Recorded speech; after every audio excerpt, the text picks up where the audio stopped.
Arratsaldeon eta ongi etorri bertan berri albistegira, gaur urtarrilaren 20 da, osteguna, hauek dira Iruñerriak eta Nafarroak utzitako albiste nagusienak.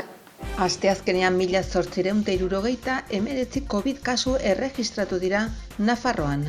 Osasun departamentuak bere webgunean farmazietako autotestako positiboen berri emanen du. Suhiltzaileen erreskate teknikoko taldeak mendietako arriskuen gainean ohartarazten du eguraldi txarraren aurrean. Nafarroko 37 ikastetxe publikok aintzatespena jaso dituzte kalitatea kudeatzeko sistemangatik, hoien artean Elizondoko lanbide eskola. Nafarroak diru bilketaren 15% igoerarekin itxi du 2021, aintzineko urtearekin alderatuta. Nafarroa, Kantabria, Katalunia eta Euskadirekin batera esne ekoizpenaren kooperatiba eta familia beltzaintzaren eraldaketa iraunkorreko proiektu baten aurkezpenean parte hartzen ari da. ELA, LAB, UGT eta Komisiones Obrerasek deskaitasuna duten personen arretarako zerbitzu publiko eta duinak aldarrikatu dituzte. Elizondoko lanbide eskola Ayuda Contenedores gobernuz kanpoko erakundearen laguntzarekin Cabo Verde proiektua gauzatuko du. 22. korrikaren ibilbidea ezagutarazi du AEKak. Irujo kontseilariak Fitur 2022an iragarri duenez, Nafarroak erronkatzat du garapen iraunkorrean erreferente den helmuga nazional eta europarra izatea. Alfredo Sada elkarteak aurten hegazti migratzaileei eskaintzen die bere erakusketa kolektiboa 29 artistaren lanekin, otsailaren 27 arte ikusgai kondestablen. 2022ko Euskal Nobela beltzaren asterako espota egin du hil beltzak.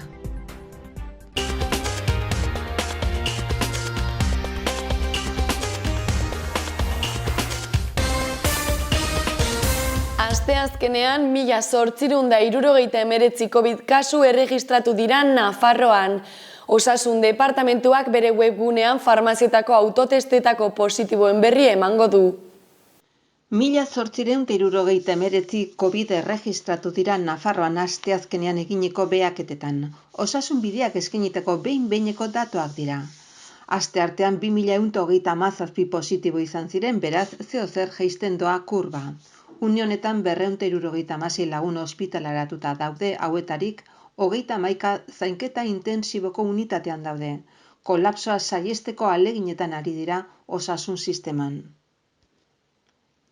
Bertzetik aipatu ere, osasun departamentuak webgunean osasun karpeta personalaren bidez, karpetadesalud.navarra.esen autotestean positiboen berri emanen du. Horren bidez, herritarrek farmazien autotestetako positiboak erregistratu izango dituzte eta laneko baja izapidatu behar izanez gero jarraitu beharreko urratsen berri ematen da.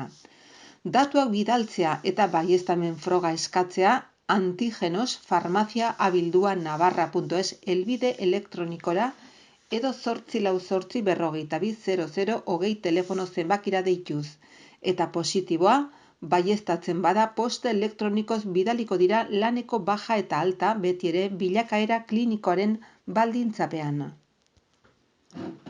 Azkenik aipatu ere 6. olatuak eta Omikron aldaerak eragin handia izaten duela Nafarroko garaiko osasun langileen artean. Datu adierazgarri bat 2021an haien artean izandako 4113 kutsatuetatik erdia abendukoak dira. Eragin handia izaten ari da halaber irakasleen artean, azken hilean 1750 eman dute positiboa. Ikasturte hasi eta Guberrietako oporrak arte berriz 651 kutsatu ziren. Hori guzti hori Nafarroko gobernuaren datuen arabera. Suhiltzaileen erreskate teknikoko taldeak mendietako arriskuen gainean ohartarazten du eguraldi txarraren aurrean. Nafarroako Pirinioen hein handi bat izotzez eta elurrez estalita dago, horregatik gomendatzen du neurriak zorroztea, material egokia erabiltzea eta ibilbideak aldez aurretik planifikatzea. Suhiltzaileen zerbitzuko erreskate teknikoko taldeak datorren astebururako aurreikusita dagoen egoera meteorologikoaren arriskuaz ohartarazi du, antizikloiak eta temperatura baxuek eragindako neguko baldintza txarrak direla eta. Hain zuzen, eguraldiaren aurreikuspenak nahiko antzekoak dira joan den asteburuarekiko, guztira esku hartzerako 4 deia hartatu ziren ostiraletik igandera eta bat astelehenean, horiek guztiek aman komunian izanik aipatutako negu baldintzen faktorea. Nafarroko Pirineotako mendien egoerak ia erabat elurrez eta izotzez estalita hegoaldeko orientabidean neurri txikiagoan izan arren, ezinbestean ardurak zorroztea eskatzen du. Zentzu horretan, eguraldi iragarpena gomendatzen du mendian barna mugitzeko material egokia erabiltzea, esaterako pioleta, kranpoia, kaskoa eta bateria kargatuko telefono mugikorra. Era berean oroitarazten dute ultralight kraboiak eta erraketak beste lur baldintza batzuetarako pensatuta daudela. Atera aintzinetik gomendatzen dute aplikazio Store eta Google eremuetan erabilgarria dagoen My 112 debaldezko aplikazioa deskargatzea, zeinek ahalbidetzen duen SOS Navarrarekin konektatzea eta deien geolokalizazioa telefono mugikorraren GPS-a erabiliz. Aplikazioen bidezko deiak lekuaren georreferentzia nahiko zehatza lortzen du eta hori erabilgarria gerta daiteke erreskatearen antolamentuan eta honen amaiera arrakastatsuan. Gainera, deia egin ondoren kokalekuaren argazki bat bidaltzeko aukera ematen du eta horrek informazio oso baliotsua eman dizaioke SOS Navarrari eta tokira leku aldatutako erreskate taldei. Oro har, zuhurtzia eta arreta zorroztea gomendatzen da eta ez jakintasunaren edo arriskuaren kasuan gomendio da bira ematea eta segurtasun personala lehenestea. Nafarroako 36 ikastetxe publiko aintzatespenak jaso dituzte kalitatea kudeatzeko sistemengatik, horien artean Elizondoko lanbide eskola. Nafarroako ikastetxe guztien 52%k parte hartzen du irakaskuntza publikoko kalitate sareetan. Nafarroko haur lehen bigarren eta lanbide heziketako 36 ikastetxek kalitearekiko konpromisoa, kalitatezko zentroa eta zentro bikaina aintzatespena jaso dituzte Iruñan, irakaskuntza publikoaren esparruan kalitatea kudeatzeko dituzten sistemengatik. Nafarroko Errege Artxiboan ospatu zen ekitaldia, hezkuntzako kontseilari izan zen Carlos Jimeno, buru eta sarituak zoriondu ditu azpimarratuz Nafarroko hezkuntza sare publikoko kalitatezko sareak finkatuz joan direla 20 urtetik gorako epean eremu geografiko etapa eta hizkuntza eredu orotako personen eta klaustroen esfortzuarekin eta lanarekin. Une hauetan dagoeneko 124 dira kalitatezko 21 saretan parte hartzen dutenak eta horrek suposatzen du Nafarroko ikastetxe publiko guztien 52%, itxaropena izanik etorkizun hurbil batean txertatu ahal izatea kalitatezko saretan, foru komunitateko zentro publiko guztiak. 18 izan dira zentro bikaina aintzatespena jaso dutenak, horietako bat Elizondoko lanbide eskola izan da. Bertako zuzendariakin egon gara. Abendun jaso genuen lanbide eskolan, Elizondo lanbide eskolan kalidadean bikaintasunaren saria, rekonozimendua, eta sari hori da gure antolamendu eta funtzionamenduan kalidade parametro batzuen arabera egiten ditugulako, ez? Kalidade hezkuntzak, Nafarroko hezkuntza departamentuak ematen du rekonozimendu hori, eta berez 3 eskala daude, eta hau izango zen gorena, bikaintasunaren naia gorena. 15 urte daramagu kalidadeko zigilu honen atzetik, eta 3 eskala horiek pasaitu ditugu eta azkenan lortu dugu, ez? Eta, momentu honetan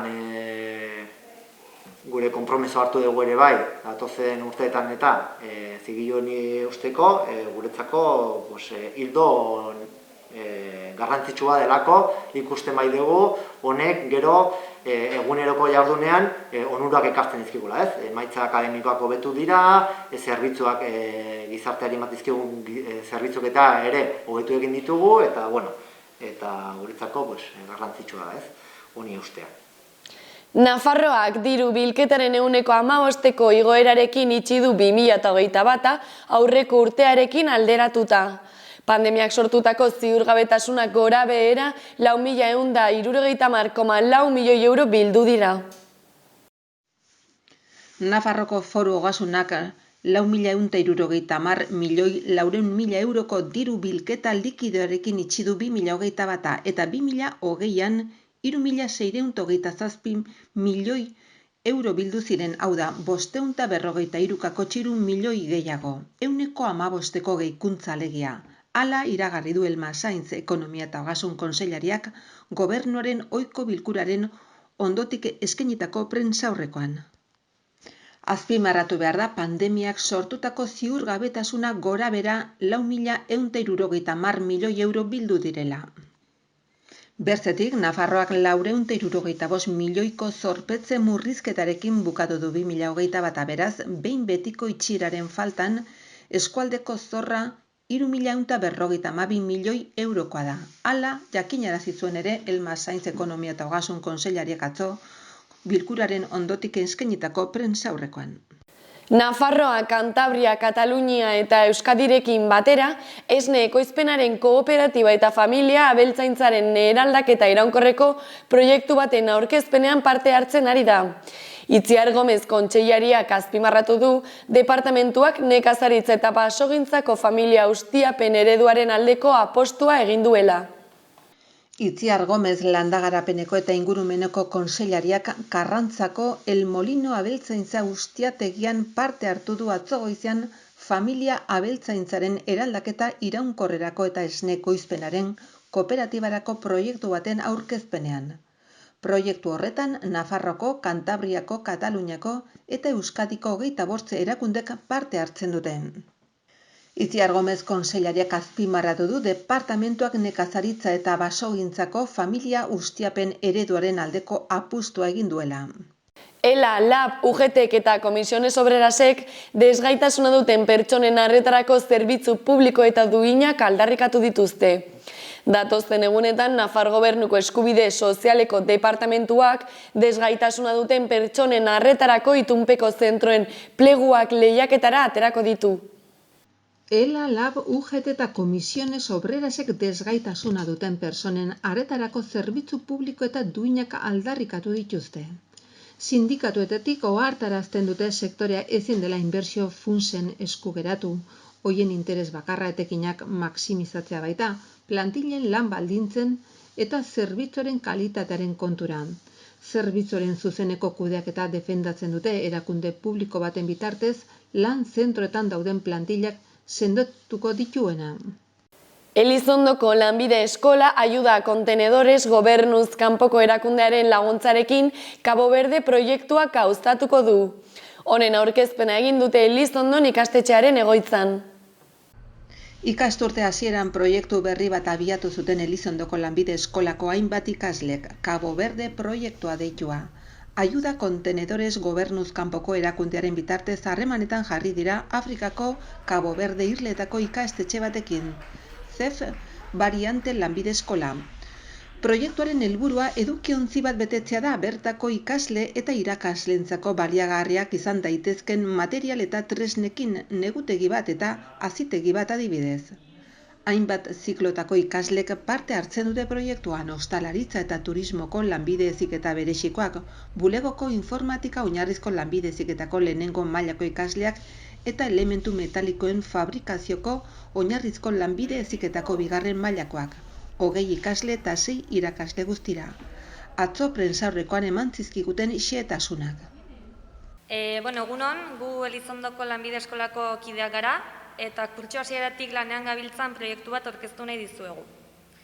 Eskola honen xedea, azken finean elkarlana, partaidetza eta ekimen desberdinak sustatzea da, eta hori aurrera eraman ahal izateko, hasi gara Cabo Verde izeneko proiektu honekin.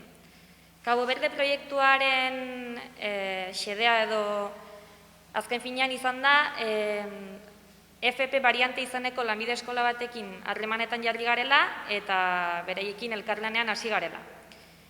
Azken finean, gure helburua, eskolaren helburua da proiektu ezberdinekin dinamikotasuna eta praktikotasuna abian jartzea eta metodologia ezberdinak erabiltzea. Eta hori aintzat hartuz, aukera ematen digu proiektu honek hau guztia aurrera eramateko. Gure ikasleen ikaskuntza prozesu hau aurrera eramateko, azken finean helburua da Ayuda Contenedores izeneko erakundearekin lanean arituz, bertako eskolako ikasleentzat baliagarriak izan daitezken erreminta, tresnak edo edozein gauza eskuratzea eta kontenedore handi bat osatzea. Ekimen honi bertzelako erantzun bat emateko, kanpaina batekin hasia gara, non kanpaina horretan eskualdeko edozein pertsonek, beraien erremintak, makinak edo enpresek ere ekartzea, eta guk horiek konpondu eta haiei bidaltzea. Orduan, bertan parte hartzen duten ikasleak, 3 ziklotako ikasleak dira, alde batetik ostalaritza eta turismokoak, bertzetik informatikakoak eta azkenik soldadurakoak. Eta bakoitzak lan ezberdin bat egin du proiektuari erantzun bat emateko. Informatikakoek adibidez, administrazioko lanak eramate dituzte aurrera, soldadurakoek tailerreko lanak eta ostalaritza eta turismoko ikaslek adibidez, negu berrietan saski bat osatu zuten inguruko dendek emandako produktuekin. Eta hortik finantziazio bat bildu, haientzat ere emateko. Finantziazio hori lortzeko, eskolak Elkarlan SL izeneko enpresa simulatu bat sortu du, eta orain arte udalek, entitate pribatuek edo ikastetxeek lan batzuk eskatu dizkigute, eta guk lan horiek aurrera eraman ditugu. Hortik beraz, finantziazioa lortzen dugu, proiektua aurrera eraman alizateko. Azken finean, gure helburua hau helaraztea da, Baztan bidasoa inguruan, eta kanpaina hori aurrera eramatea. Hau da, eskualdeko entitate guztiak konturatzea zertan ari garen, eta haien lana eskertuko dugula transmitituz. Beraz, hemen duzue atzean telefonoa eskolakoa, edozein gauza deitu, eta guk harrera emango diogu. Bueno, guk gaude Cabo Verdeko proiektu honetan hasi ginen hasiera batean, guk gure metodologia ibiltzen duguna da proiektuka, erronka bidezko irakaskuntza, ez? Eta ze erronka oze proiektuekin, pentsatu genuen zerbait solidarioa egitea. Eta orduan ONG batekin jarri nien kontaktuan Cabo Verdeko proiektuekin, eta ONG hau da Ayuda Contenedores, hau daude Iruñean. Eta hauen medioz Cabo Verdekoen hasi ginen kontaktatzen, hango ikastetxe, lanbide-heziketako ikastetxe batekin, ez? Eta bertan, ikusi dugu ze beharra dituzten, gure lanbide-heziketekin ez du ezer ikustekerik, baliabideak ez dira inondik ere berdinak, eta, badugu aukera laguntzeko, ez? Eta horren pentsatu dugu, beri laguntzea, nekazaritza alorrean itzen direnez, negutegi batzuk eta eginez, ez? Bidaliz negutegi berri batzuk. Horretako behar dugu finantziazioa, ez? Eta hori nola lortzen dugu? Enpresa simulatua sortu dugu hemen eskolan. Egiten ditugu lan desberdinak, hori Xabi Aristiak esplikatuko adieraziko digun bezala, lan desberdinak eta horrekin atatzen duen etekin txiki horiekin egiten duguna da, gero negutegiak o invernadorak erosi, ez? Horren Xabi, zer egiten dugu guk? Atekak egintuen, aizkungo medikoen etxeko barandila bat, paretan patzeko eta eskatzen duten gauzek, baratza... Nor eskatzen dute? Udaletxeak, bai. Baina pribatuak ere bai, eh? Bai. Egiten ditugu balengoak eta nekazarientzako, ez? Bai. Eta baratzea ere bai intzen eskolandako, Elizondoko eskolandako, eta... Horre Xabi goki erranduen bezala, aigara egiten zenbait lan ezberdin, inguruko ikastetxeekin ere elkarlana sustatuz, udaletxekin ere bai, eta gero entitate pribatuekin ere baita ere, ez? Eta azkenean horrekin lortu nahi duguna, nolabaite laguntzea, gu bezain erraz ez duten persona hauei, ez? Azean, lanbide-heziketako ikastetxe bat daure ere, baina ez du, gure lanbide-heziketako ikastetxeekin ez du ezer ikustekorik. Eta hortaz animatu, otsailaren batetik, martxoaren 31 bitarte, inen dugu kanpaina bat biltzeko, eta kontenedori betetzeko inguruko eskualdeko gauzekin. Nahi duela parte hartu, deitzala favorez gure ikastetxeat, Elizondoko lanbide eskolarat, eta hemen kontaktuen jarriko gara eta bildiko ditugu gauzak, eta denen laguntza ongi etorri izango da. 22. korrikaren ibilbidea ezagutarazi du AEKak. Edizio honetan Euskararen aldeko ekimen erraldoia martxoaren 31an irtengo da Amurriotik eta 11 egunez Euskal Herri osoa zeharkatu ondoren Donostian amaituko da apirilaren 10ean. Korrikaren 22. edizioaren ibilbidea ezagutarazi du AEKak. Edizio honetan euskararen aldeko ekimen erraldoia martxoaren 31an aterako da Amurriotik eta 11 egunez Euskal Herrio zeharkatu ondoren Donostian amaituko da apirilaren 10ean. Tartean noski Nafarroko hainbat herri eta hiri zeharkatuko ditu. Iruña herrira apirilaren 2an iritsiko da korrika Saganatik. Goizeko 9etan iritsiko dira korrikalari Berriozarrera. Arratsaldera arte Iruñerriko herri eta hiriko auzoetan barna ibiliko da. Irujo kontseilariak Fitur 2022an iragarri duenez, Nafarroak erronkatzat du garapen iraunkorrean erreferente den helmuga nazional eta europarra izatea. Madrilen urtarrilaren 23 arte ospatzen ari den turismo azokan foru komunitatearen estanda ireki du. Mikel Irujo garapen ekonomiko eta enpresarielako kontseilariak Nafarroko estanda inauguratu du. Urtarrilaren 23 arte Madrilgo IFEMA erakusta azokan ospatzen ari den Fitur 2022an. Ekitaldian kontseilariak adierazi duenez, Nafarroko gobernuak turismo integrala eta jasangarria definitu du S4 estrategiaren elementu nagusi gisa. Eta beraz, gure erronka da 2030erako ikuspegi batekin erreferentziazko helmuga berezi gisa finkatzea iraunkortasunari, digitalizazioari eta bizikidetzako turismoari dagokionez. Alfredo Sada elkarteak aurten hegazti migratzaileei eskaintzen die bere erakusketa kolektiboa 29 artistaren lanekin, otsailaren 27 arte ikusgai kondestablen izango dena.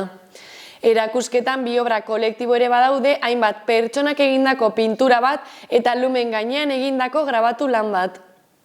Hegaztiek mendien, ozeanoen eta basamortuen gainetik hegan egiten dute. Ez daude mugen, testen eta txertoen menpe. Azken finean, hegaztiek lurra bertze modu batean ikusten dute. Horregatik guztiagatik Alfredo Sada elkarteak hoiek aukeratu ditu urteroko erakusketa kolektiboaren ardatz gisa. Erakusketa kontestableren jauregian bizitatu daiteke lehenbiziko solairuko lehenbiziko eta 2. aretoetan. Otsailaren 27 arte. Hegazti migratzaileak munduan zehar egan da erakusketaren izenburua eta elkarteko 29 artistaren lan piktorikoak biltzen ditu bi obra kolektiboaz gain. 2022ko Euskal Nobela beltzaren asterako espota egin du Hilbeltzak. Bira produkzioak ekoiztetxearen eskutik aurtengo Hilbeltzako bideoa argitaratu dute Hilbeltzaren 24tik 30era eginen dena. Zinema beltzaren film klasiko bati erreferentzia eginez Orson Welles. Astera doa. Tik-tak, tik-tak. Motorrak berotzeko momentua da. Urtero bezala 2022ko Euskal Nobela beltzaren asterako espota egin du Hilbeltzak. Bira produkzioak ekoiztetxearen eskutik aurtengo Hilbeltzako bideoa argitaratu dute. Hilbeltzaren 24tik 30era eginen dena. Zinema beltzaren film klasiko bati erreferentzia eginez, Orson Welles. Dagoen galdetu diot, baiezko erantzun dit. Koldo Bigurik Maximo Carlotoren Arribedertsi Amore Txiao nobelaren itzulpena aurkeztuko digu. Euskal Gaizkileen podcasta ere izpide izanen omen dugu. Beñat Jatxen bareken solasaldia prest dagoela konfirmatu dit. Marga Andurain espioiaren solasaldia ere, etxia. Ainize Madaregak gidatuko duela. Aste ondarrerako Marian Fernandez eta Koldo Almandoz prest daudela. Ondarraoaken sekretuak kontatuko omen dizkigute. Bapatean, soinu batek erne paratu nau. Beharrik, Hilbeltzak ideak dira. Bazkariaren gatik galdetu diet garrantzitsua. Erratzuko elkartean izanen dela konfirmatu didate. Itxaro Bordaren Eurizitalari esker liburuaren aurkezpena ere lotua dutela aitortu dute. Txoferra erotzen hasia da. Erloju bat aditzen omen du bere buruan. Hilbeltzaren atzera kontua dela erranaz agurtu ditut biak. Susmagarrien gaua ere prest, erratzun izanen dela, larun bat arratsean. Itzuli beltza berriz, 3 hasiko dugula, igandean, eta arratsean, Frankesteinik gutun musikatua. Dena prest dagoela erraten dit aldiero. Hilbeltza lertzera doala.